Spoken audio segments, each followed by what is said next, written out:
মধ্যপ্রাচ্যের আকাশে ক্ষেপণাস্ত্রের ঝলকানি যতটা দৃশ্যমান তার চেয়েও দ্রুত বাড়ছে এই যুদ্ধের আর্থিক চাপ, আর সেই চাপ এখন সরাসরি এসে পড়েছে ওয়াশিংটনের রাজনৈতিক টেবিলে। যুদ্ধের ময়দানে যেমন অনিশ্চয়তা ভর করছে, তেমনি কংগ্রেসে দেখা দিয়েছে নানা দ্বিধাদ্বন্দ্ব।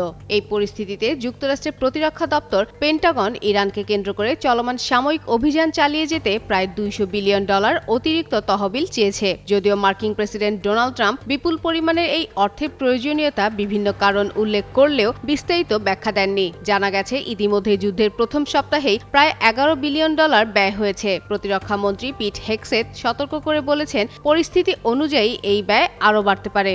তবে এই অর্থ অনুমোদনের পথে বড় বাধা হয়ে দাঁড়িয়েছে রাজনৈতিক বিভক্তি। গরমে আরাম নিয়ে হবে না হাহুতাশ, ঘুরলে পরে ওয়ালটন ফ্যান বাতাস আর বাতাস। রিপাবলিকান প্রতিনিধি লরেন বোবার্ট স্পষ্ট জানিয়ে দিয়েছেন, তিনি নতুন করে যুদ্ধ ব্যয়ে সমর্থন দেবেন না।